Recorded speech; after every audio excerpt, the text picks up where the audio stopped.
কে কে হাঁসের মাংস পছন্দ করেন? আমার তো খুব পছন্দ। তারপরে যদি হয় মাটির চুলায় রান্না, তাহলে তো কথাই থাকে না। যাই হোক, মাটির চুলায় রান্না করছি আজকে। বেশি কিছু না, পটল ভাজি, সাদা ভাত, এখানে আছে রাজহাঁসের মাংস। মাংসটা আজকে একটু বেশি টেস্ট হয়েছে, কারণ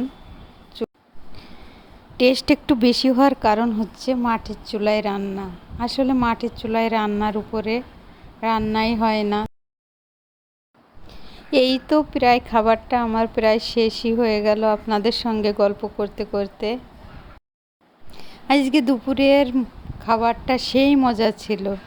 যাই হোক, খেতে খেতে আপনাদের কাছ থেকে বিদায় নিয়ে নিলাম। সবাই সুস্থ থাকবেন, ভালো থাকবেন। আল্লাহ হাফেজ। আসসালামু আলাইকুম।